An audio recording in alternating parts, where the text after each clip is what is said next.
ओम श्री गुरुभ्यो नमः। हरि ओम। शुक्लांबरधरं विष्णुं शशिवर्णं चतुर्भुजं प्रसन्नवदनं ध्यायेत् सर्वविघ्नोपशान्तये।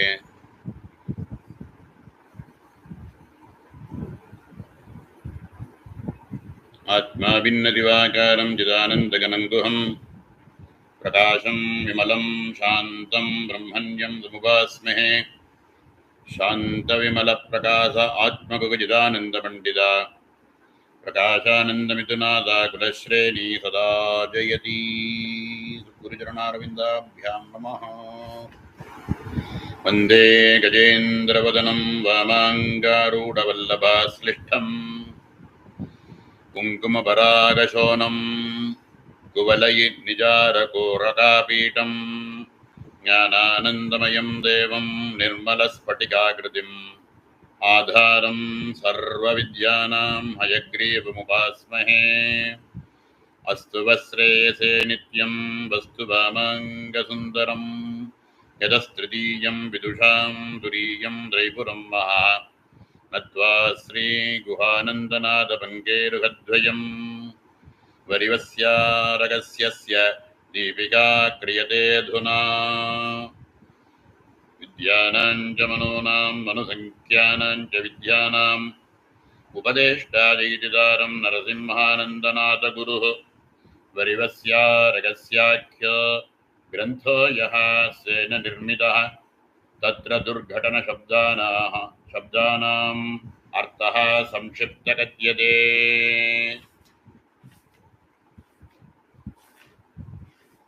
समस्त குருமன்றத்தினுடைய கிருபையினால பரம ரகசியமா இருக்கக்கூடிய பஞ்சதசாட்சரி மந்திரத்தினுடைய உச்சாரணங்கள்,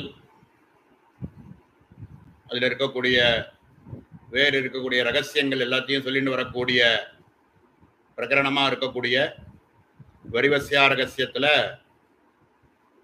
பார்க்கறதுக்கான பாக்கியம் கிடைச்சிருக்கு. அதை பார்த்துன்னு வந்துட்டு இருக்கோம் குரு கிருபையினால.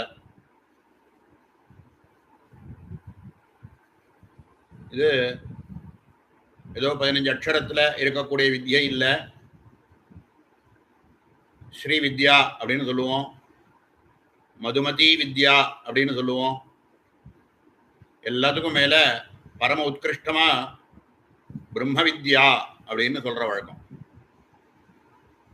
சாட்சாத் பிரம்ம ஞானத்தையே கொடுத்து ஞானாது கைவல்யம் அப்படின்னு சொல்லி இருக்கக்கூடிய ஞானத்தை கொடுக்கக்கூடிய வித்யை மோட்சைக்க ஹேது வித்யா அப்படின்னு சொல்ற வழக்கம். மோட்சத்தையே கொடுக்கும் அப்படின்னு சொல்றது. மோட்சத்தையே கொடுக்கும் அப்படின்னா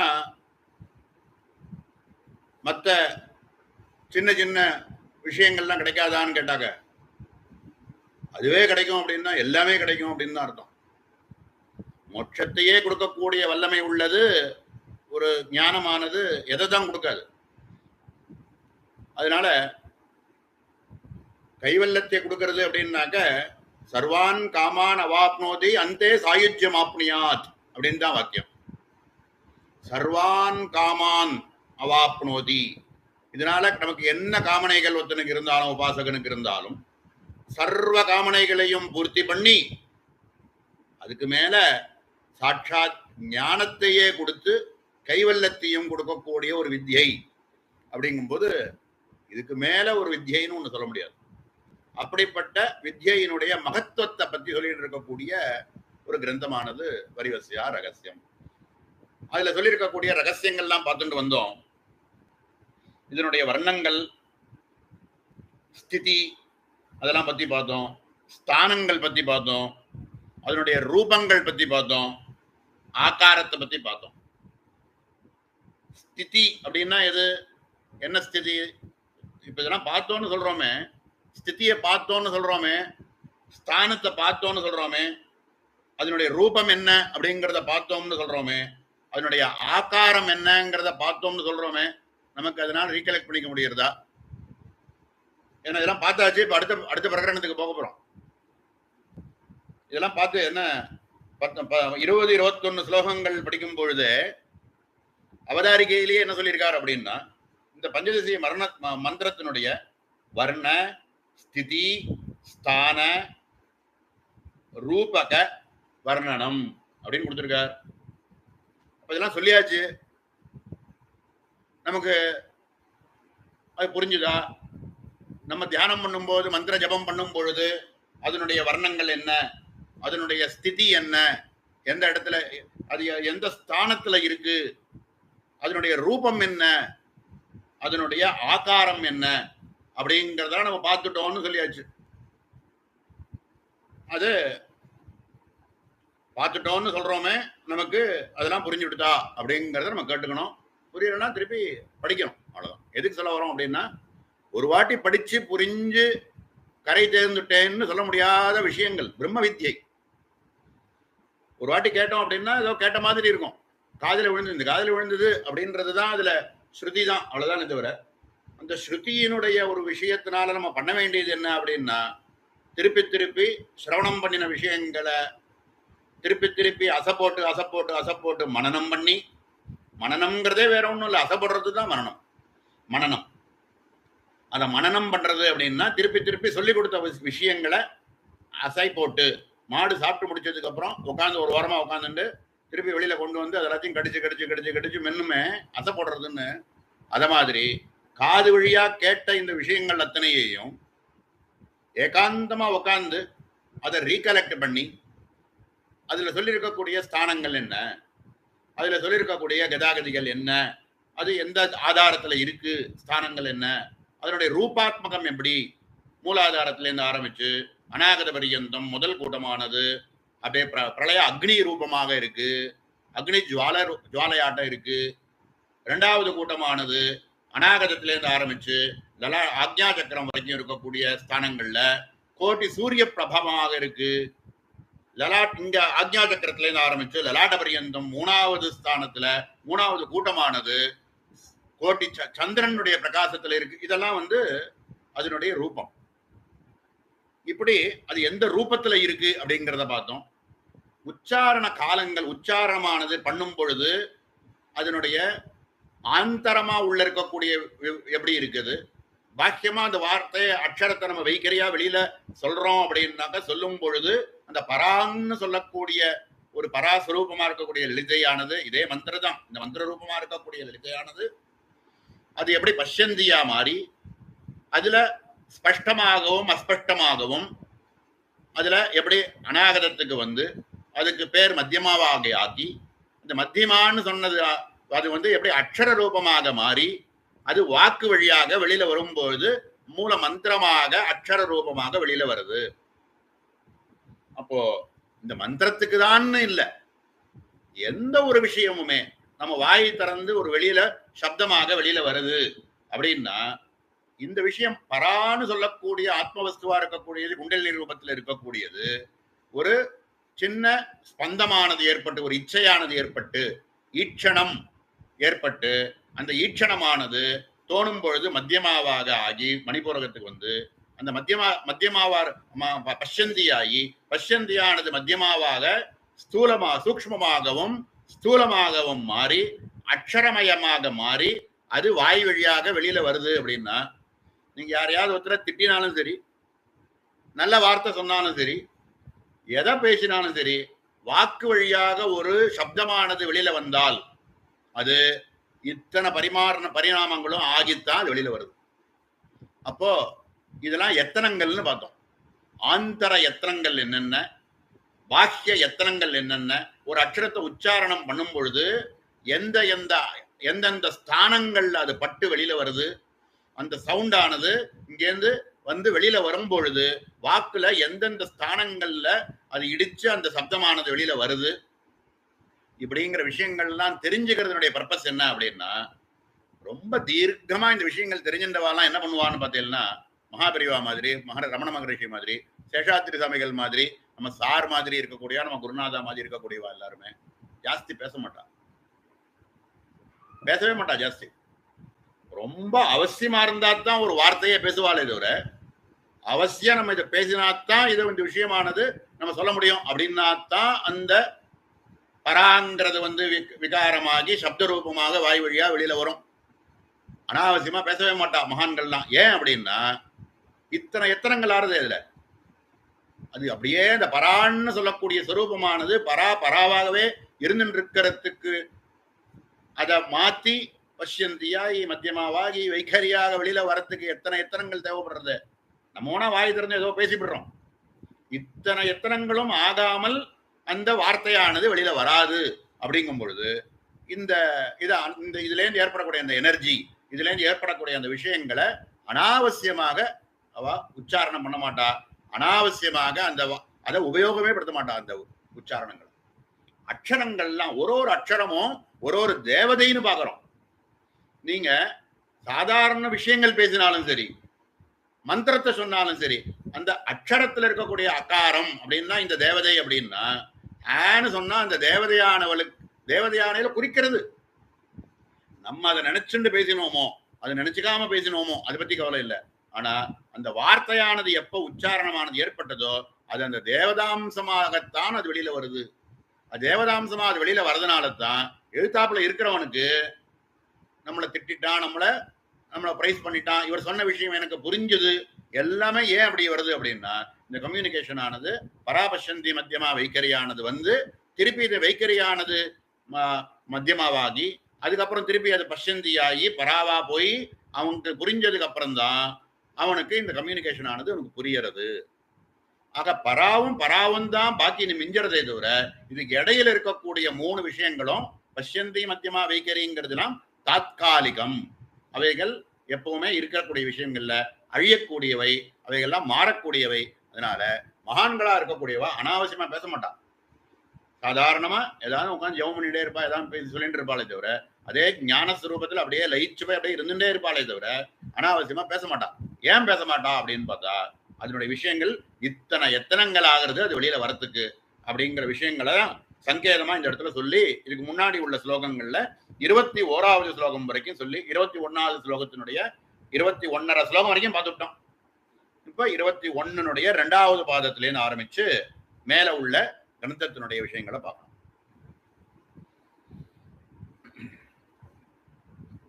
முன்னாடி சொன்ன 10 உண்மணியிலிருந்து சொல்லக்கூடிய ஸ்திதி கதிகள் பார்த்தோமே, அதனுடைய வடிவம் என்ன அப்படிங்கிறதையும் இப்ப மேல இந்த இடத்துல வந்து சொல்ல போறார்.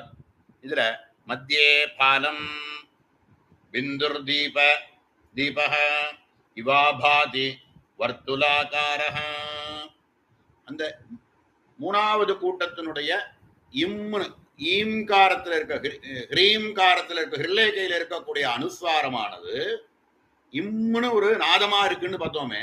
இதுக்கு முன்னாடி உள்ளதுல மற்ற விஷயங்கள் எல்லாத்துக்கும் சொல்லிவிட்டார். அந்த அனுஸ்வாரத்துக்கு மட்டும் தனியா இது வரைக்கும் சொல்லல. இப்ப அந்த அனுஸ்வாரத்தினுடைய ஸ்தானம் என்ன, அதனுடைய ஸ்திதி என்ன, அதனுடைய ஸ்தானம் என்ன, அதனுடைய உருவம், அதனுடைய கலர் என்ன, வடிவம் என்ன அப்படிங்கிறத சொல்றதுக்கு தான் இப்போ மேல உள்ள ஒரு 4-5 ஸ்லோகத்து மூலமா புரிய வைக்க போறார். இதுல மத்தியே பாலம் பிந்துர் தீபக இவாபாதி வர்த்துலாகாரஹ. இப்போ முதல்லயே ப்ரிஃபேஸ்லயே சார் என்ன பண்ணியிருக்கார் அப்படின்னா, இந்த ப்ரிஃபேஸ்ல அவர் எழுதின அந்த ப்ரிஃபேஸ்ல இந்த விஷயங்களை பத்தி பிந்துனா என்ன, அர்த்தச்சந்திரன்னா எப்படி அந்த வடிவம் இருக்கும், ரோதினி அப்படின்னா என்ன வடிவத்துல இருக்கு, நாதம்ன்றது எப்படி எந்த வடிவத்துல இருக்குன்றதெல்லாம் பிந்துலேருந்து ஆரம்பிச்சு மகாபிந்து வரைக்கும் முன்னாடி ஆரம்பத்திலே கொடுத்திருக்கார். அந்த விஷயங்களை தான் இந்த நெடுப்புற இப்ப அடுத்தது வரக்கூடிய 4 ஸ்லோகத்துல இந்தனுடைய வடிவங்களை பத்தியும் சொல்ல போறார். மத்தியே பாலம் பிந்துர் தீபக அப்படின்னா நெத்தியினுடைய மத்தியில தீபம் மாதிரி ஒரு ஒளி ஏற்பட்டதுன்னா அது எப்படி இருக்குமோ அத மாதிரி வட்டமாக இருக்கக்கூடியது பிந்து. முதல் சொல்லக்கூடிய இங்க ஆக்ஞா சக்கரத்துக்கு மேல இருக்கக்கூடிய முதல் ஸ்தானமானது பிந்து. என்னென்ன இருக்கு, பிந்து, அர்த்தச்சந்திரன், ரோதினி, நாதக, நாதாந்தக, சக்தி, வியாபிகா, சமனா, உண்மணி அப்படிங்கிற வரைக்கும் 9 ஸ்தானங்கள் இந்த பிந்துவானது போறதாக பார்த்தோம். இந்த 9 ஸ்தானங்களுக்கும் எந்த இடத்துல இருக்குங்கிறத இங்க காமிச்சுட்டா. அதனுடைய ஸ்தானங்களை சொல்லியாச்சு. எப்படி இருக்கு, இந்த பிந்து ஆக்ஞா சக்கரத்துக்கு மேல இருக்கக்கூடிய ஒரு வரக்கடை, ஒரு வரக்கடை மேல மேல மேல மேல வந்து இந்த இடத்துல வந்து நிக்கிறது, 9 வரக்கடை வந்து நிக்கிறதுன்னு பார்த்தோம். அந்த இடம் ஸ்தானமானது சொல்லிட்டா.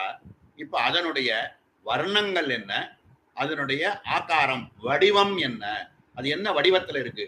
அக்ஷரம்னு சொன்னோம்னா அப்படின்னு சொன்னோம்னா இப்படி 3 மாதிரி போட்டு அதனுடைய வயத்துல இருந்து ஒரு கோடை வெளியில இழுத்து ஒரு கோடை வாங்கி மேல ஒரு கோடை போட்டோம்னா அது அகாரம் அப்படின்னு ஒரு வடிவம் சொல்றோமோ. அத மாதிரி இந்த பிந்துல இருந்து ஆரம்பிச்சு உண்மணி வரைக்கும் இருக்கக்கூடிய நாதத்தினுடைய ஸ்தானங்கள் சொன்னோம். இந்த நாதத்தினுடைய ஸ்தானங்களுக்கு வடிவம் என்ன, அது எப்படி இருக்கு அப்படிங்கிறத காமிக்கிறதுக்கு தான் இந்த ஸ்லோகங்கள். அதனுடைய பிரகாசம் எத மாதிரி இருக்கு அப்படிங்கிறதெல்லாம் இந்த இடத்துல கொடுத்துன்னு வர்றார். பிந்து அப்படின்னு சொல்றது எப்படி இருக்கு அப்படின்னா, மத்திய பாலம். இந்த பாலம்ங்கிறது என்னன்னா ஆக்ஞா சக்கரத்துக்கு ஒரு அங்குலம் மேல இருக்கிறதுனால அதுக்கு பாலம்னு பேரு. அந்த இடத்துல மத்திய பாலம் பிந்துர் தீபக இவாபாதி வர்த்துலாகார. அந்த இடத்துல ஒரு ரவுண்ட் மாதிரி இருக்கு. அதனால ஒரு கோடு போட்டு ஒரு ரவுண்ட் மாதிரி இருந்ததுன்னா அதுக்கு அந்த வடிவம். ஒரு சின்ன ஒரு கோடை போட்டுட்டு அது மேல ஒரு ரவுண்டை போட்டோம்னா அது எப்படி இருக்குமோ அதுக்குதான் பிந்து.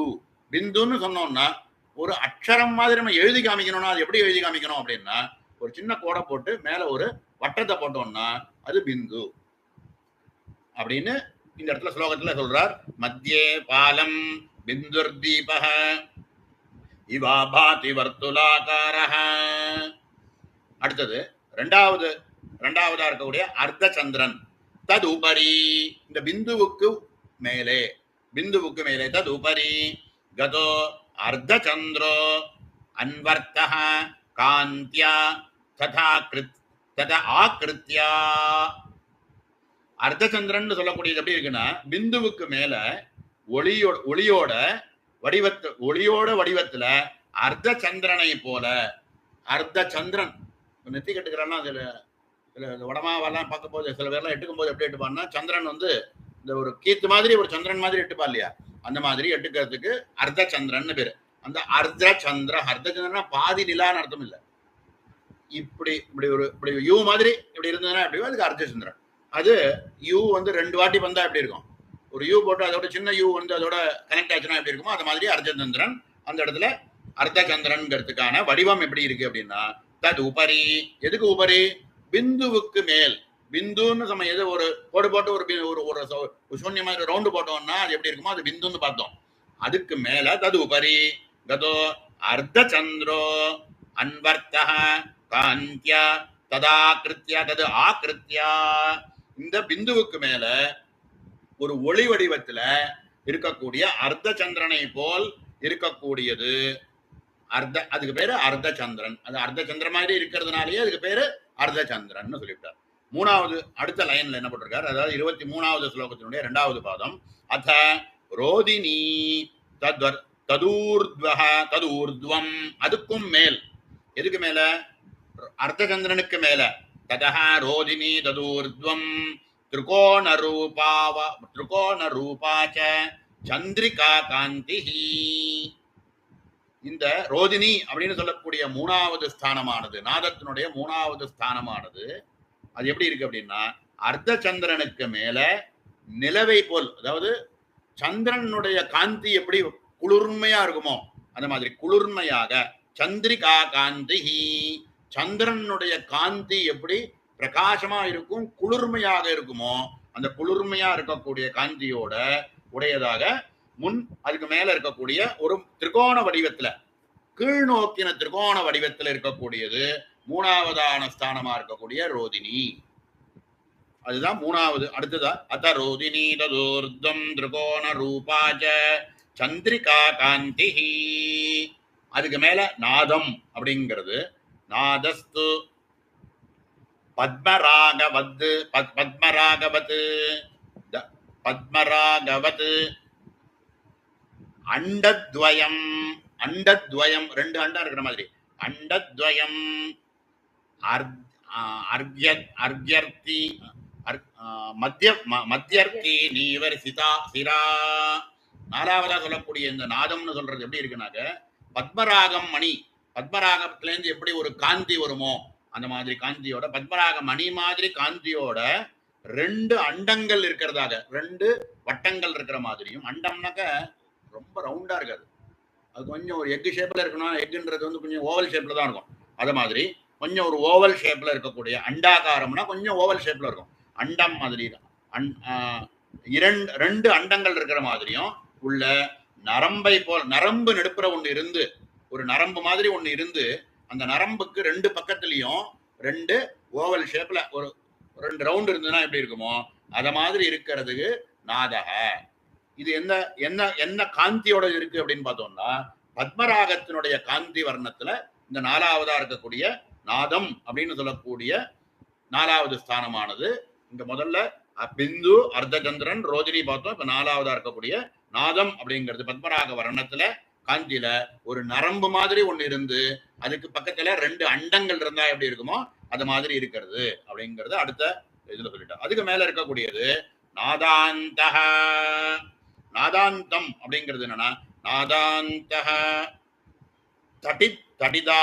தடிதாபக சௌவ்ய லெஃப்ட் சைடு சௌவ்ய ஸ்தித பிந்து யுக்த அல பிந்து யுக்தாலங்காலவது.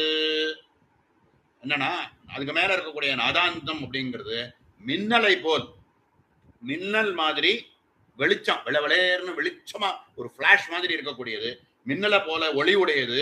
அதனுடைய இடது பக்கத்துல பிந்துவோடு கூடின ஒரு ஏற்காலி, அதாவது அந்த பிளவ் பண்றவாள்லாம் அந்த வயல்ல வந்து செய்யறவாள்லாம் எப்படி பண்ணுவாளோ அது மாதிரி அந்த இழுக்கிறதுக்கு பண்ணுவாளே அத மாதிரி அதனுடைய ஆக்காரத்துல இருக்கும். அது அந்த ஏர் இழுக்கிறதுனுடைய அந்த வடிவம் எந்த பக்கம் இருக்கு அப்படின்னா லெப்ட் சைடுல இருக்கு. லெப்ட் சைடுல ஒரு ஏர் இருக்கக்கூடிய ஒரு குறி மாதிரி இருக்கும். அந்த குறிக்கு பக்கத்துல ஒரு பிந்துவோட இருக்கக்கூடியது இந்த நாதாந்தக. அப்படி போட்டாலே அந்த மாதிரி வடிவம் போட்டா அதுக்கு என்ன பெயர் அப்படின்னா நாதாந்தக. ஆன்னு எழுதினோம்னா மூணு மாதிரி போட்டு அதுல வயத்துல இருந்து இப்படி இழுத்து ஒரு கோடை போட்டு மேல ஒரு கோடை போட்டாக்க ஆன்னு சொல்ற மாதிரி இந்த நாதாந்தம் அப்படிங்கிறத காமிக்கிறதுக்கு ஒரு வடிவம் போனோம் அப்படின்னாக்க ஒரு ஏறு போட்ட மாதிரி ஒரு லெப்ட் சைட்ல ஒரு கோடு போட்டு இந்த பக்கம் ஒரு சந்திரன் மாதிரி ஒரு சின்ன ஒரு இருந்ததுன்னா அந்த மாதிரி இருக்கக்கூடிய ஆகாரத்துல இருக்கக்கூடியதுக்கு நாதாந்தக அப்படின்னு சொல்லக்கூடிய அஞ்சாவதான ஸ்தானம். ஆறாவது சக்தி. சக்தி அப்படிங்கிறது எப்படி இருக்குன்னா ஆறாவது திரியக் பிந்துத்வயே வாமோத்கச்சத் சிராகிருதி சக்தி. சக்தி அப்படிங்கிறது எப்படி இருக்குனாக்க ரெண்டு பிந்துக்களோடு கூடி இடது பக்கத்துல பிந்துக்கு மேல் நோக்கி இருக்கக்கூடிய ஒரு கோடு மாதிரி இருந்தால் அதுக்கு ரெண்டு பிந்து முதல் பிந்துக்கு மேல ஒரு கோடு மாதிரி இருந்ததுன்னா அது எப்படி இருக்குமோ அத மாதிரி இருக்கிறதுக்கு சக்தி அப்படின்னு இந்த அடுத்த சொல்லக்கூடிய சக்தின்னு சொல்லக்கூடியதனுடைய ஆகாரமானது அப்படி இருக்கு அப்படிங்கிறார். அப்புறம் ஏழாவதா இருக்கக்கூடிய வியாபிகா பிந்துத்கச்சத் திரயாஸ்ரகாரதாரா வியாபிகா புரோக்தா. வியாபிகை அப்படிங்கிறது எப்படி இருக்கு அப்படின்னா வியாபிகை அப்படிங்கிறது ஒரு திரிகோணம் மாதிரி போட்டு அதுக்கு கீழே ஒரு கோடு ஒரு சின்ன ஒரு பிந்து மாதிரி இருந்ததுன்னா அதுக்கு வியாபிக்கைன்னு பேரு. பிந்துவோடு கலந்த முகோண வடிவத்துல இருக்கக்கூடியது, அதுக்கு பேரு வியாபிகா அப்படின்னு சொல்லக்கூடிய 7வது ஸ்தானம். 8வது ஸ்தானமானது சமனை அப்படின்னு சொல்லக்கூடியது.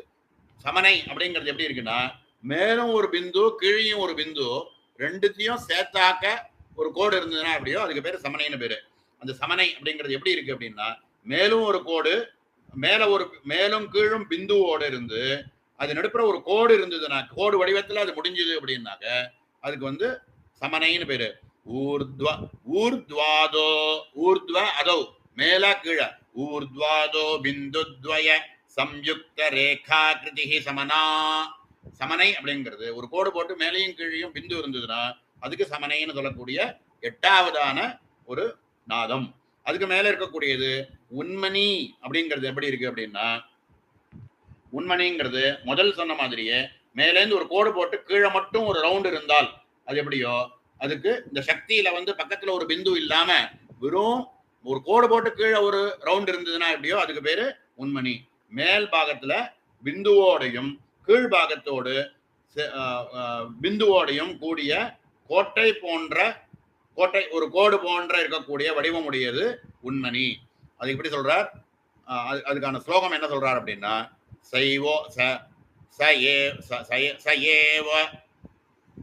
சைவோர்த்வ பிந்துஹீனஹ உன்மனா ததூர்த்வம் மகாபிந்து. அதுக்கு மேல இது மாதிரி இருக்கிறதுக்கு உண்மணின்னு பேரு, அதுக்கு மேல இருக்கக்கூடியதுக்கு மகாபிந்துன்னு பேரு. அது எப்படி இருக்கும்னாக்க ஒரு பெரிய சுழி ஒரு ரவுண்ட் மாதிரி இருந்ததுன்னா அதுக்கு மகாபிந்துன்னு பேரு. இப்படின்னு இந்த பிந்துலேருந்து ஆரம்பிச்சு உண்மணி வரைக்கும் இருக்கக்கூடிய 9 ஸ்தானங்களையும் சொல்லி அதுக்கு மேல இருக்கக்கூடிய மகாபிந்து வரைக்கும் இருக்கக்கூடிய ஸ்தானங்களை அதனுடைய வடிவங்களை பத்தியும் இந்த இடத்துல 9 விஷயத்துக்கும் நமக்கு இந்த இடத்துல கொடுத்திருக்கிறது தான் இந்த 21வது ஸ்லோகத்தினுடைய 2வது பாகத்துல இருந்து ஆரம்பிச்சு 21, 22, 23, 24, 25, 26 ஸ்லோகம் வரைக்கும் சொல்லிட்டார். இதுக்கப்புறம் சக்தியாதீனாம் சக்திக்கு இதுக்கு மேல இருக்கக்கூடிய சக்தி வியாபிகை சமனை, சக்தியாதீனாம் சக்திக்கு மேல இருக்கக்கூடிய சக்தி வியாபிகா சமனை அப்படின்னு சொல்லக்கூடிய 3 எப்படி இருக்கு அப்படின்னா, அதனுடைய பிரகாசமானது 12 சூரியங்களுடைய ஒரு காந்தி இருந்தால் எப்படி இருக்குமோ, ஒரு சூரியனுடைய காந்தி தான் நமக்கு புரிஞ்சுக்க முடியும், பார்த்திருக்கோம். அந்த ஒரு காந்தி இருக்கக்கூடிய ஒரு சூரியனுடைய பிரகாசம் இருக்கிற மாதிரி 12 சூரியன்கள் இருந்தாக்க துவாதச ஆதித்யர்களுடைய பிரகாசம் எப்படி இருக்குமோ அந்த துவாதச ஆதித்ய பிரகாச ரூபமாக எது இருக்கு அப்படின்னா சக்தி சமனை வியாபிகா சமனை அப்படின்னு சொல்லக்கூடிய 3 சத்யாதீனாம் வபுஹு துவாதச ரவி காந்தி புஞ்சாபம் 12 சூரியன் துவாதச ஆதித்யர்களுடைய சூரிய பிரகாசமானது எப்படி இருக்குமோ அத மாதிரி சக்தியிலுக்கு மேல சக்தியாதீனாம்னு சொன்னதுனால சக்தி சமனை உண்மணி அப்படின்னு சொல்லக்கூடிய 3த்தினுடைய பிரகாசமானது எப்படி இருக்குன்னா 12 சூரியர்களுடைய பிரகாசம் எப்படி இருக்குமோ அந்த மாதிரியான பிரகாசத்தோட அந்த 3 ஸ்தானங்கள் இருக்கு. இதுக்கு மேல பிந்து குறிப்பு என்ன முக்கியமா புரிஞ்சுக்க, குறிப்பா நம்ம பார்த்துக்க வேண்டியது என்ன அப்படின்னா, பிந்து முதலியவற்றின் சொரூபங்கள் சொச்சஞ்ச தந்திரத்துல இதை பத்தி ரொம்ப விஸ்தாரமா கொடுத்துருக்கு. இதுக்கு மேல இவர் சொல்லியிருக்கிற விஷயங்களை பத்தி இன்னும் டீப்பா இதை பத்தி தெரிஞ்சுக்கணும் அப்படின்னு ஆசைப்படக்கூடியவா சொச்சந்த தந்திரத்துல இருக்கக்கூடிய விஷயங்களை மேல பார்த்து புரிஞ்சுக்க வேண்டியது அப்படின்னு இவரே கொடுத்துட்டார். பாஸ்கர் ராயரே கொடுத்திருக்கார். அதுதான் நம்ம சார சிதானந்தநாதரும் அந்த இடத்துல கொடுத்திருக்கார். நான் இதெல்லாம் இது தெரிஞ்சுன்னு என்ன பண்ண போறோம்னு தோணலாம். ஆனா இந்த தியானம் பண்ண சொல்றார். இதுக்கு பின்னாடி வரும்போது பாத்தீங்கன்னா இதுக்கப்புறம் இதுக்கு பின்னாடி வரும்போது ஒரு மூல மந்திரத்தை உச்சாரணம் பண்ணக்கூடிய காலத்துல இந்த 3வது ஹ்ரீம்காரத்தினுடைய தீர்க்கத்தை சொல்லி பண்ணும் பொழுது இந்த 3வது ஹ்ரீம்காரமானது இந்த இடத்துல பிந்துலேந்து ஆரம்பிச்சு உண்மணி பரியந்தம் போகக்கூடிய ஸ்தானங்கள்ல இந்த மாதிரி பாவிச்சு யார் ஒருத்தன் பண்றானோ அந்த மாதிரி பண்ணும் பொழுது அதனுடைய பலன் ஜாஸ்தி. இந்த மந்திரங்கள் இந்த மந்திர உச்சாரணத்துக்கு அதனுடைய பலன் ஜாஸ்தி. பலன் ஜாஸ்தினா என்ன, ஒரு எது பண்ணினாலும் அதனுடைய விஞ்ஞான அதனுடைய விஷயத்தை தெரிஞ்சுண்டு பண்ணும்போது அதனுடைய பலன் ஜாஸ்தி அப்படின்னு சொல்ற மாதிரி இந்த விஷயங்களை வெறுமன தெரிஞ்சுக்கிறதோட இல்லாம இப்ப சொன்னோம் இதுக்கப்புறம் நம்ம இதை பத்தி சிந்தனையே பண்ணலையோ, இதை பத்தி நம்ம தியானம் மனனமே பண்ணலையோ, நிதித்தியாசனம் தியானமே பண்ணல அப்படின்னா கொஞ்ச நாள்ல இது அப்படியே கொஞ்சம் ஃபேட் ஆகி மறந்து போயிடும். அந்த மாதிரி போகாம இருக்கணும் அப்படின்னா இந்த விஷயங்களை பத்தி இன்னும் கொஞ்சம் திடமா நம்ம தெரிஞ்சுக்கணும் அப்படின்னா சொச்சந்த தந்திரத்துல இதை பத்தி விஸ்தாரமா சொல்லியிருக்கு. அதை பார்த்து கொஞ்சம் படிச்சுக்கோங்க அப்படின்னு சொல்றார்.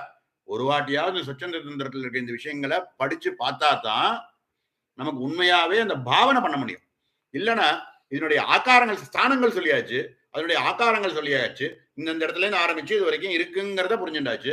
இப்ப அதனுடைய வடிவம் என்னங்கிறதையும் தெரிஞ்சுட்டாச்சு.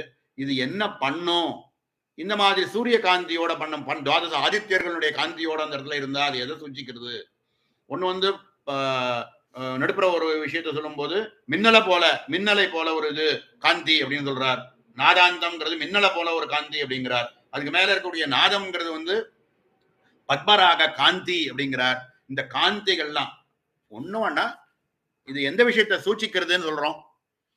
தியானம் பண்ணிட்டு இருக்கும் பொழுது நம்மளுடைய ஏகாந்தமா மந்திர ஜபத்தை பண்ணிட்டு இருக்கக்கூடிய காலங்கள்ல திடீர்னு ஒரு லைட் மாதிரி எல்லாம் பிளாஷ் ஆகும். மந்திர ஜபங்கள் பண்ணிட்டு இருக்கக்கூடிய காலங்கள்ல திடீர்னு ஒரு சூரியனுடைய பிளாஷ் மாதிரி வருது அப்படின்னா அது எதை குறிக்கிறதுனா சமனையிலேருந்து சமனை வியாபிக்க சக்தி வியாபிகை சமனை அப்படிங்கிற ஸ்தானங்கள்ல இவர் தியானம் பண்றார் அப்படின்னு சூச்சனை பண்றது.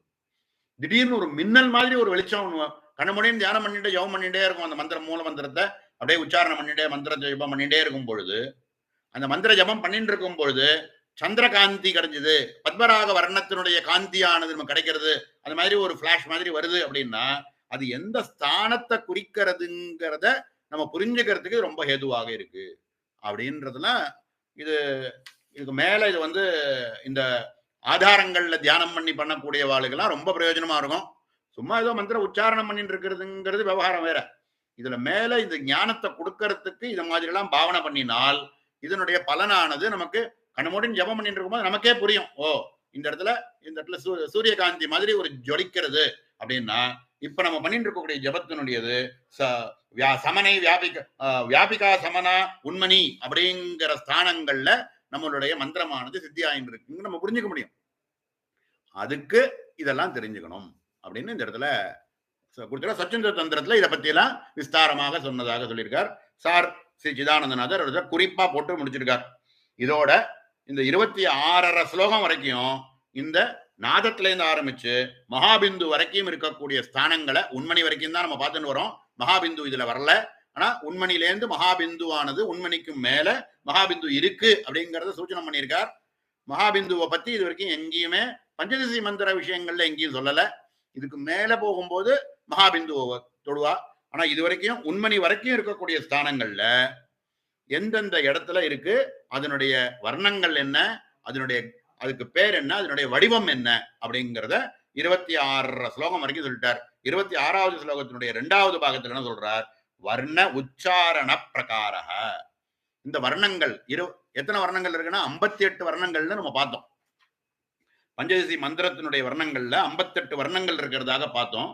அந்த 58 வர்ணங்கள்ல உச்சாரணத்தினுடைய வர்ணங்களினுடைய உச்சாரண பிரகாரம் ஏற்கனவே நம்ம என்ன சொன்னோம், உச்சாரணம் வாயை விட்டு ஒருத்தன் சொன்னான் அப்படின்னாக்க அது வந்து வாயை விட்டு வெளியில சொல்லும் போது வைக்கரியா வெளியில வரும்பொழுது அது தாடையிலேருந்து வருதா, தொண்டையிலேருந்து வருதா, மூர்த்தினிலேருந்து வருதா, எந்த இடத்துல இருந்து அந்த சப்தமானது வருதுங்கிறத பார்த்துட்டோம்.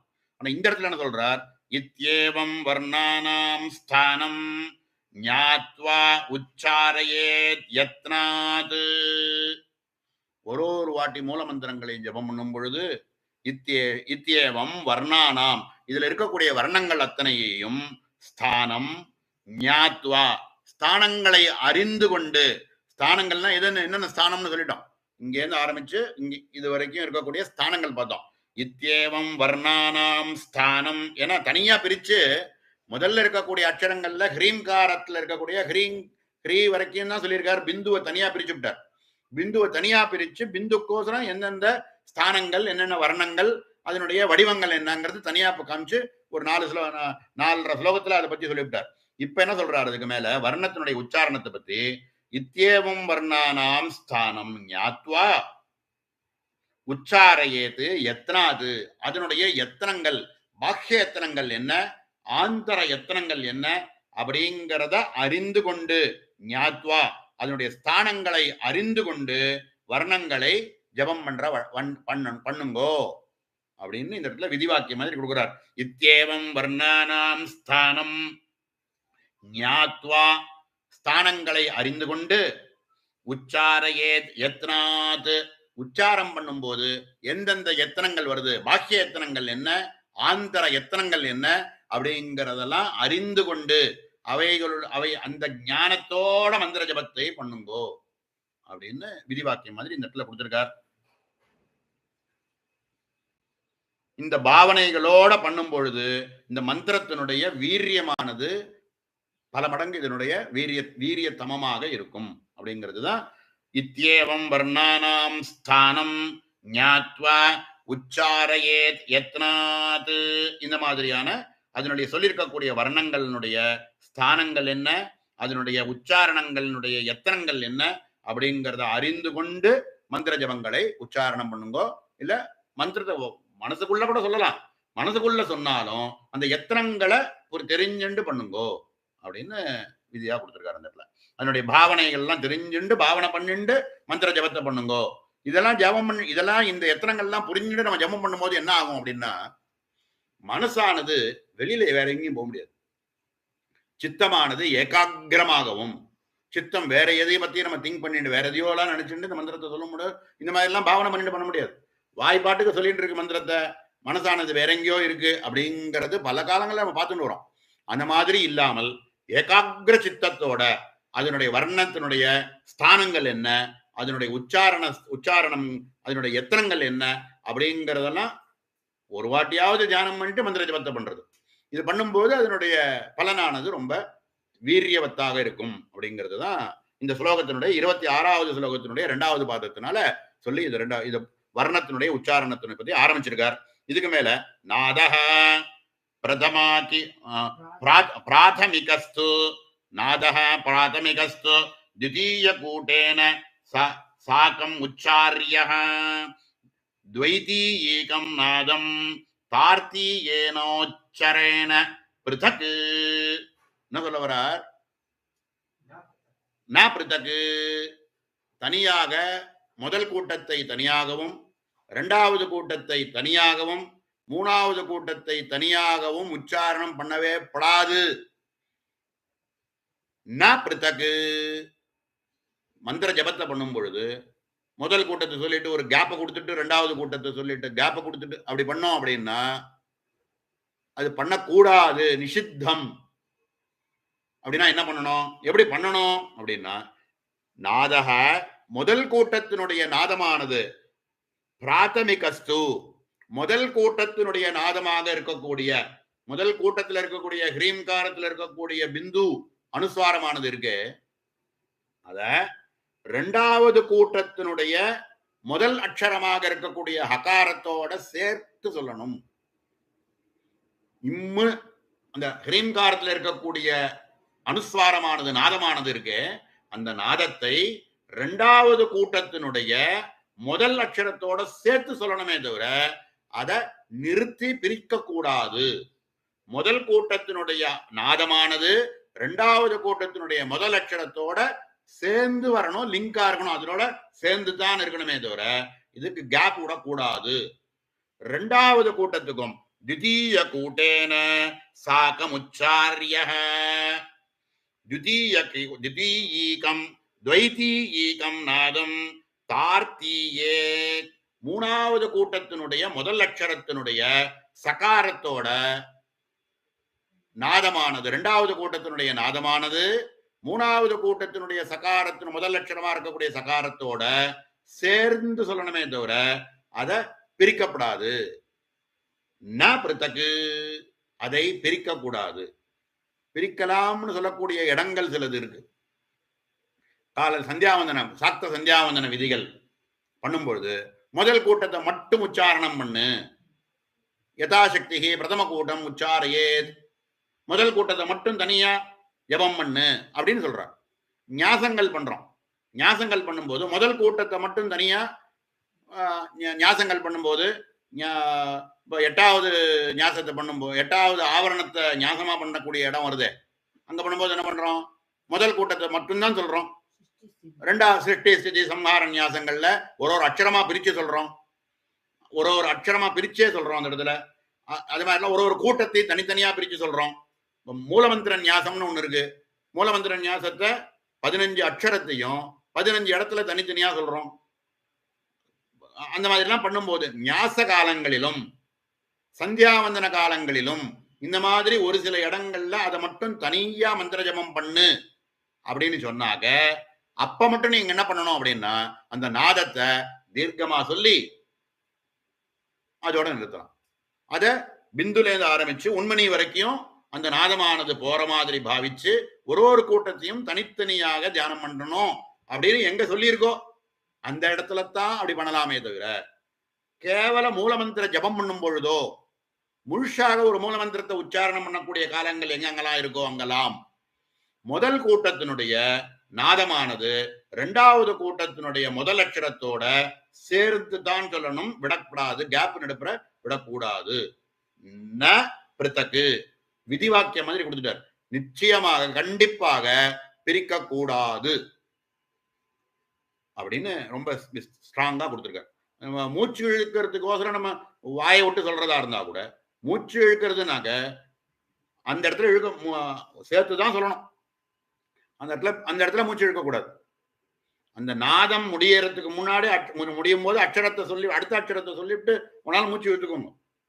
ஆனா நாதத்தை உச்சாரணம் பண்ணி நிறுத்தக்கூடாதுன்னு பிரித்தக்கா நிறுத்தக்கூடாதுன்னு விதிவாக்கிய மாதிரி கொடுத்திருக்கிறதுனால அந்த இடத்துல நிச்சயமா நிறுத்தக்கூடாது. நாதஹ பிராதமிகஸ்து த்விதீய கூட்டேன சாகமுச்சார்யஹ த்வைதீயீகம் நாதம் தார்த்தீயேன உச்சரேத் ந பிருத்தக் உச்சரேத். இப்படியாகத்தான் உச்சாரணம் பண்ணணும். ந பிருத்தக்கு அதை ஒரு கூட்டத்தையும் தனித்தனியாக பிரிச்சு சொல்லவே கூடாது. எங்கேயாவது அதை மட்டும் தனியா உபாசனை பண்ணுன்னு சொல்லி இருக்கக்கூடிய காலங்கள்ல அதை வேணா பண்ணலாமே தவிர ஞாசங்கள்லயோ சந்தியாவந்தன காலங்கள்லயோ வேணா அதை பண்ணும்பொழுது மட்டும் வேணா அதை தனியா பண்ணலாம்.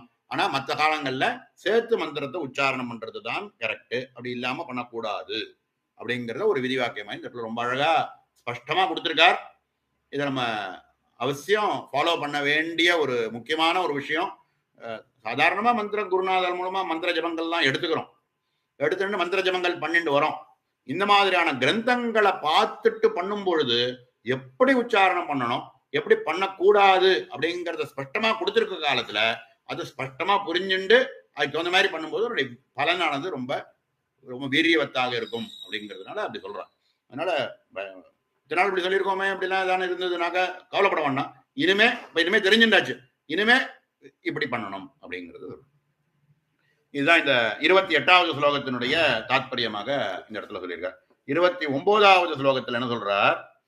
பிந்துல இருந்து ஆரம்பிச்சு நாதம் வரைக்கும் முதல் 2 கூட்டத்தினுடைய எப்படி இருக்கு, அந்த நாதமானது எப்படி இருக்கு, முதல் கூட்டத்திலையும் இரண்டாவது கூட்டத்திலையும் இருக்கக்கூடிய அந்த பிந்துவானது எப்படி இருக்கு, மூணாவது கூட்டத்தினுடைய பிந்துவானது எப்படி இருக்கு, இந்த மந்திரத்தை ஜபம் பண்ணும்போது எப்படி இருக்கு அப்படிங்கிற வர்ணத்தினுடைய உச்சார பிரகாரணங்களை பத்தி சொல்ற இடத்துல சொல்லி இந்த உச்சாரண பிரகாரணங்களை பூர்த்தி பண்றார். இன்னும் ஒரு ஸ்லோகத்தோட பூர்த்தி பண்றார். இதுல என்ன சொல்ல வர்றார்? பிந்துவாதி நவகயோஸ்து பிந்துவாதி நவகயோஸ்து 9 பிந்துல இருந்து ஆரம்பிச்சு 9 விஷயங்கள்.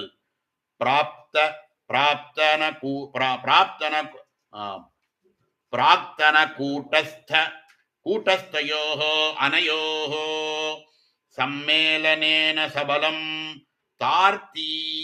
தார்த்தீகம் விபாவயேத் கூட்டம் என்ன சொல்ல வர்றார்? பிந்து அப்படின்னு சொல்லி முடிய முதல் கூட்டத்திலையும் இரண்டாவது கூட்டத்திலையும் இருக்கக்கூடிய ஹ்ரீம்காரத்தினுடைய பிந்துவானது அனுஸ்வாரமானது முதல் கூட்டத்துக்கும் இரண்டாவது கூட்டத்திலையும் அந்தர்பூதமாக போறது.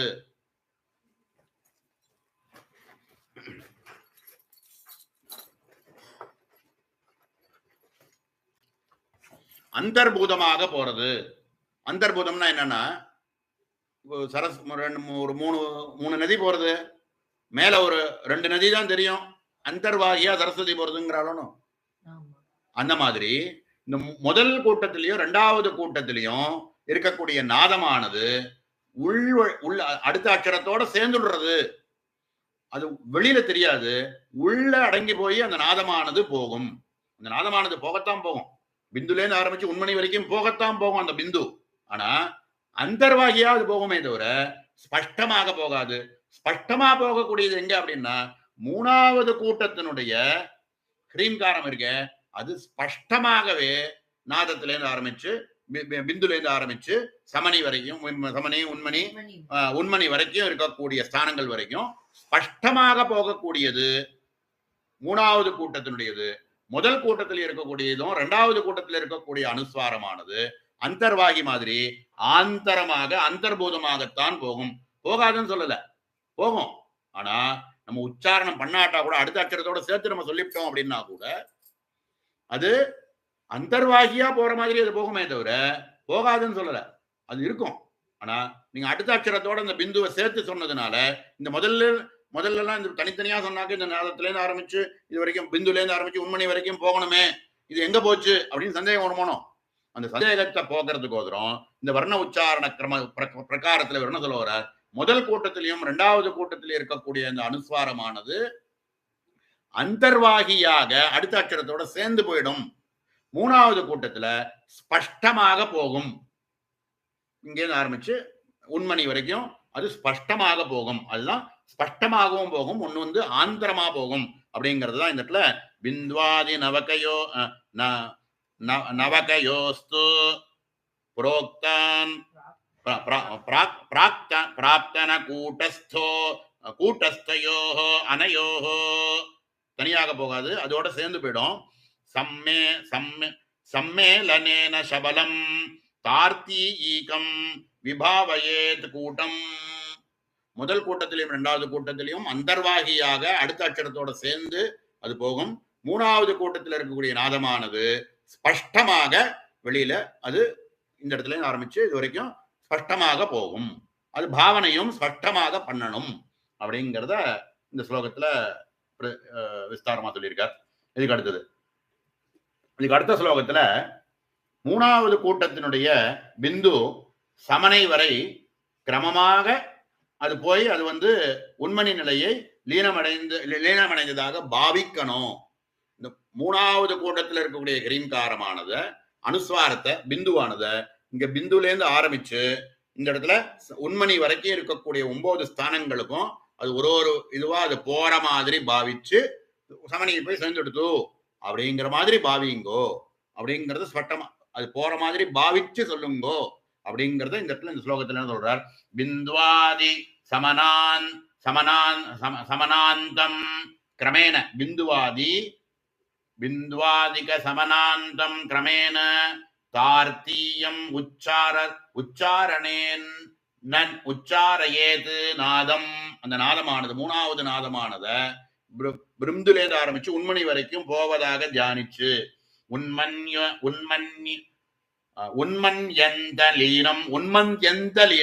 உண்மணியில போய் சேர்றது. இதுக்கு கால அவகாசத்தை பத்தி சொல்லும் போது என்ன சொன்னாருன்னா, உண்மணி அப்படிங்கிறதுக்கு எந்த ஒரு கால அவகாசம் கிடையாது, அது சூன்யம் அப்படின்னு சொல்லியிருக்காரு. இதுக்கு முன்னாடியே ஒரு இடத்துல சொல்லும் பொழுது ஒரு ஒன்றுத்துக்கும் இந்த ஒரு இதுக்கும் எப்படி என்னென்ன எத்தனை கால அவகாசங்கள் அப்படின்னு மாத்திரா காலங்களை பத்தி சொல்லிட்டு வரக்கூடிய இடங்கள்ல ஒன்னொன்னுத்துக்கும் இடத்த சொல்லி அது ஒவ்வொன்றுத்துக்கும் எத்தனை மாத்திரைகள் அப்படின்னு சொல்லிட்டு வரக்கூடிய இடத்துல இந்த லவம்ங்கிற கணக்கு கொடுக்கறதுன்னு வரும் பொழுது என்ன எப்படி ஆரம்பிச்சாருன்னா, உண்மணிங்கிறதுக்கு ஒண்ணுமே கிடையவே கிடையாது, அப்புறம் சமனை அப்படிங்கிறதுக்கு ஒரு லவம், அப்படியே ஒன்னொன்னுத்தையும் ரெட்டிச்சுண்டே வாங்கோ, வியாபிகாங்கிறதுக்கு வந்து 2 லவம், சக்தி அப்படிங்கிறதுக்கு வந்து 2 வந்து இன்னும் 2 ஆகி 4 லவம், அதுக்கு மேல நாதாந்தக அப்படிங்கிறது 4 லவத்து வந்து டபுள் ஆகி 8 லவம், அப்புறம் நாதாந்தத்திலேருந்து நாதம்ங்கிறது வந்து 8 லவம் ஆனது 16 லவம், நாதக அப்படிங்கிறது வந்து ரோதினி ஆகும் பொழுது 16 லவம்ங்கிறது வந்து 32 லவம், அப்புறம் ரோதினிங்கிறது வந்து அர்ஜச்சந்திரனுக்கு வரும் பொழுது 32ங்கிறது ரெட்டிச்சு 64 லவம். ஆக அர்த்தச்சந்திரனானது பிந்துவோட சேரும் பொழுது அது 64ங்கிறது 128 லவம் அப்படின்னு கணக்கு கொடுத்துன்னு வரும்பொழுது இது எல்லாத்தையும் கூட்டி தான் ஒரு லவம் அப்படிங்கிறது 256 லவங்கள் சேர்ந்தது. 256 லவங்கள் சேர்ந்தது ஒரு மாத்ரா காலம் அப்படின்னு சொல்லிட்டு வரக்கூடிய இடத்துல, மாத்ரா காலத்தை பத்தி சொல்லிட்டு வரக்கூடிய இடத்துல இந்த உண்மணி அப்படிங்கிறதுக்கு உள்ள மாத்ரா காலத்தை பார்க்கும்போது 0, அதுக்கு கால அவகாசமே கிடையாது அப்படின்னு சொல்லியிருக்காரு. இந்த கால அவகாசம் கிடையாதுன்னு சொன்னாரோனோ அப்ப அது லயமாறது அப்படின்னு சொல்றோம். அப்படின்னா என்ன அர்த்தம் அப்படின்னா, இந்த பிந்துல ஆரம்பிச்ச அந்த நாதமானது கொஞ்சம் கொஞ்சமா அந்த லயமானது ஏற்பட்டு சமனைக்கு வரும்பொழுது அது ஒரு மாத்ரா காலம் மாதிரி அதுவும் அடங்கி போய் உண்மணிக்கு போகும்பொழுது அந்த அந்த ஒண்ணுமே இல்லாமல் அது அடங்கி போன நிலையாக அது உண்மணியில போய் சேர்றது அப்படிங்கிறது தான் பாவிக்கணும். அப்ப என்னன்னா, பிந்துல இருந்து ஆரம்பிச்சு உண்மணி வரைக்கும் இருக்கக்கூடிய ஸ்தானங்கள்ல இந்த இடத்துல ரொம்ப ஸ்தூலமா இருக்கு, அப்புறம் கொஞ்சம் கொஞ்சமா சூக்ஷ்மமா அதை விட சூக்ஷ்மமா 128 லவத்தோட இருக்கக்கூடிய பிந்துவானது 64 லவத்தோட அர்த்தச்சந்திரனுக்கு அர்த்தச்சந்திரத்துல இருக்கிற ரோஜினிக்கு போகும்பொழுது 32 லவமாக குறைஞ்சு அதுவும் இன்னொரு 1/2 ஆகி அது நாதத்துக்கு போகும்போது 16 லவமாகி அந்த நாதத்திலேருந்து நாதாந்தத்துக்கு போகும்போது 8 லவமாகி அது நாதாந்தத்திலேருந்து சக்திக்கு போகும் பொழுது அது 8ங்கிறது 4 லவமாகி அதுல இருந்து வியாபிக்கைக்கு போகும் பொழுது 4ங்கிறது 2 லவமாகி அது திருப்பி சமனைக்கு வரும்பொழுதே ஒரே ஒரு லவமா இருந்து அதுவும் அடங்கி உண்மணிக்கு வரும் பொழுது ஒண்ணுமே எந்த விதமான சப்தங்களும் எதுவும் எந்த விதமான லவம் கூட ஒரு அசைவு கூட இல்லாமல் அந்த இடத்துல போய் லயமாறுது அப்படின்னு பாவிங்கோ. ஸ்தூல ரூபமாக பிந்துல இருந்து ஆரம்பிச்சு உண்மணி வரைக்கும் போகும் பொழுது அது கொஞ்சம் கொஞ்சமா சூக்ஷ்ம ரூபமா இருக்கக்கூடிய அந்த இம்முங்கிறது கொஞ்சம் கொஞ்சமா குறைஞ்சிட்டு உண்மணிக்கு சேரும் பொழுது அது டோட்டல் சைலன்ஸ். அந்த இடத்துல எந்த விதமான ஒரு சின்ன ஸ்பந்தம் கூட இல்லாமல் இருக்கு அப்படிங்கிறத பாவிச்சு அந்த டோட்டல் குவைட்டிடியூட் டோட்டல் சைலன்ஸ்ல அது நிறுத்தணும். முடிஞ்சு போச்சு. அப்புறம் திருப்பி அடுத்த வாட்டி மந்திர உச்சாரணம் அப்படின்னு ஆரம்பிக்கும் பொழுது மூலாதாரத்திலிருந்து ஆரம்பிச்சு ஒரு கூட்டங்களாக சொல்லிட்டு இப்படி இந்த இடத்துல ஆக்ஞா சக்கரத்துக்கு வரைக்கும் ஆக்ஞா லலாட்ட வரைக்கும் இந்த ஹிரீம் லலாட்டத்துல வரக்கூடிய ஹிரீம்காரத்திலிருந்து ஆரம்பிச்சு பிந்துல இருந்து ஆரம்பிச்சு உண்மணி வரைக்கும் சொல்லி அந்த உண்மணியில டோட்டல் குவைட்டிடியூட்ல அது டோட்டலா நிசப்தமா எந்த ஒரு ஸ்பந்தமுமே இல்லாமல் அப்படியே டோட்டல் சைலன்ஸ்ல நிக்கிற மாதிரி பாவிச்சு மந்திர ஜபங்களை பண்ணுங்கோ அப்படிங்கிறதுதான் பிந்துவாதிக சமனாந்தம் கிரமேண தார்த்தீய உச்சாரேன் நாதம் உண்மன் அந்தர்லீனம் உண்மணி அந்தர்லீனம் உண்மணியில போய் அந்தர்லீனமாகி விபாவையேது தது உச்சாரணம் அந்த உச்சாரணமானது பிந்து உண்மணியில போய் லயமாகி இருக்கிற மாதிரி பாவிச்சு மந்திர ஜபங்களை சொல்லுங்கோ. உண்மணியின் உச்சாரத்தினத்துக்கு எந்த விதமான ஒரு இதுவுமே குறிப்பு கிடையாது, அது ஜீரோ, டோட்டல் சைலன்ஸ். அந்த இடத்துல அது லயமாகிற மாதிரி பாவிச்சு மந்திர ஜபங்களை பண்ணுங்கோ. ஒரு வாட்டி நமக்கு பண்ண முடியாட்டா கூட அப்பப்போவாது ஒரு வாட்டி நம்ம மந்திர ஜபம் பண்ணும் போதும் எத்தனைகளையும் இத்தனை விஷயங்களையும் நம்ம தெரிஞ்சுட்டு பாவிச்சு சொல்றது அப்படிங்கிறது பண்ணினா ரொம்ப ரொம்ப சிரட்டம் இல்லைன்னு சொல்லல. பண்ண முடியல அப்படின்னா கொஞ்சம் ஒரு வாட்டியோ 2 வாட்டியாவது இந்த மாதிரி பாவனையோட பண்ணிட்டு அதுக்கப்புறம் மந்திர ஜபங்களை சாதாரணமா ஜபம் பண்றது தப்பு இல்லை. ஆனா ஒரு வாட்டி 2 வாட்டியாவது பண்ணுங்கோ. மனசுக்குள்ளேயே மந்திர ஜபத்தை பண்ணினாலும் இந்த பாவனையோட பண்ணுங்கோ அப்படின்னு ரொம்ப ஸ்பஷ்டமா வர்ண உச்சாரண பிரகார அப்படின்னு வர்ணங்களை எப்படி உச்சாரணம் பண்ணணும் அப்படிங்கிறத சொல்லி இந்த இடத்துல பூர்த்தி பண்றார். இதுக்கு மேல 31வது ஸ்லோகம். அதனுடைய விஷயம் என்ன அப்படின்னா, வர்ண உச்சாரண கால நிர்ணய நிஷ்கர்ஷ இதனுடைய கால அவகாசம். ஒரு வாட்டி மூலமந்திரத்தை சொல்றதுக்கு எத்தனை கால அவகாசம் ஆகலாம் அப்படிங்கிறத பத்தி ஒரு ஸ்லோகம் சொல்ற. இது வரைக்கும் தான் நீங்க பார்க்க முடியும்னு நினைக்கிறேன். இந்த ஸ்லோகத்துல ஆத்யே தசமத்யேதாக சார்த்தாஸ்தார்த்தீய கூட்டேஷ்டௌ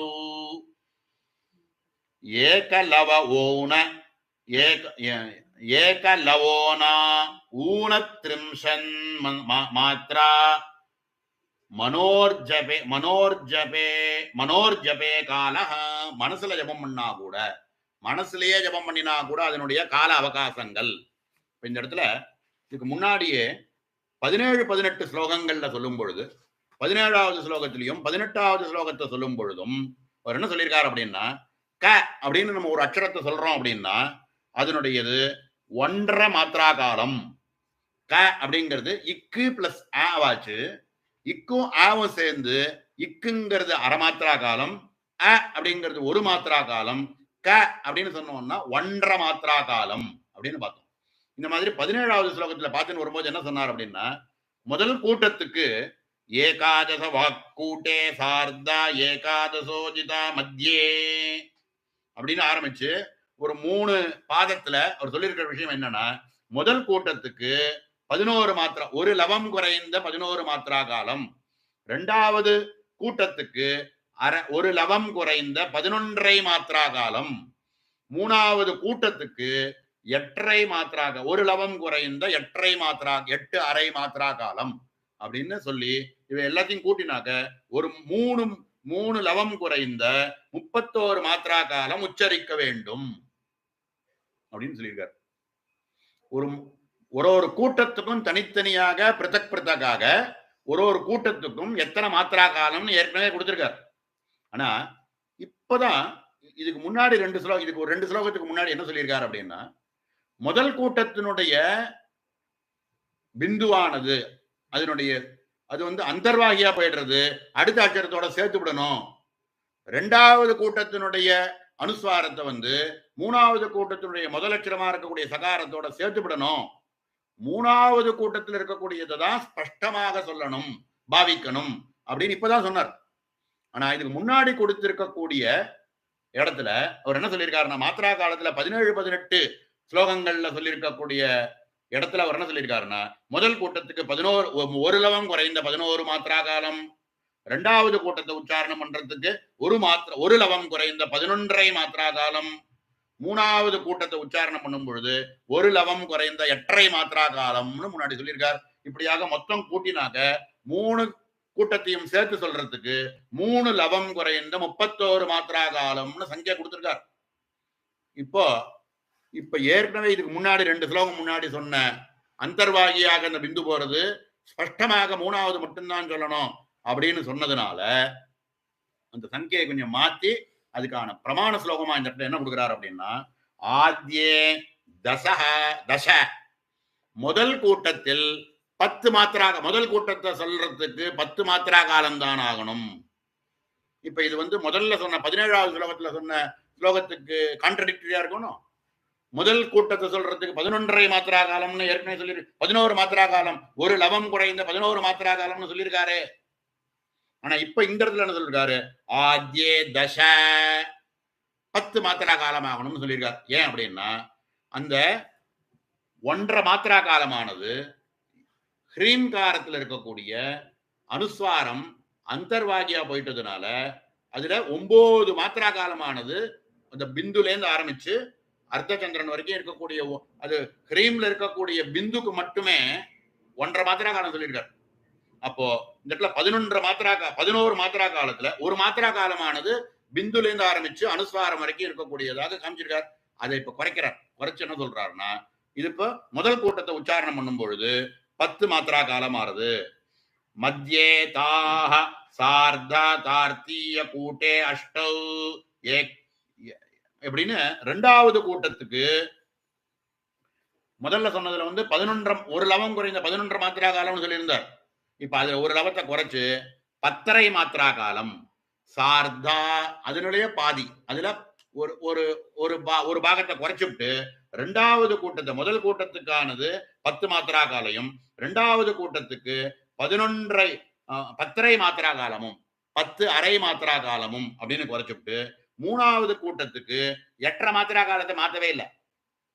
அப்படியே சார்த அஷ்ட 8.5 மாத்திரா காலம்னு காமிச்சிட்டார்.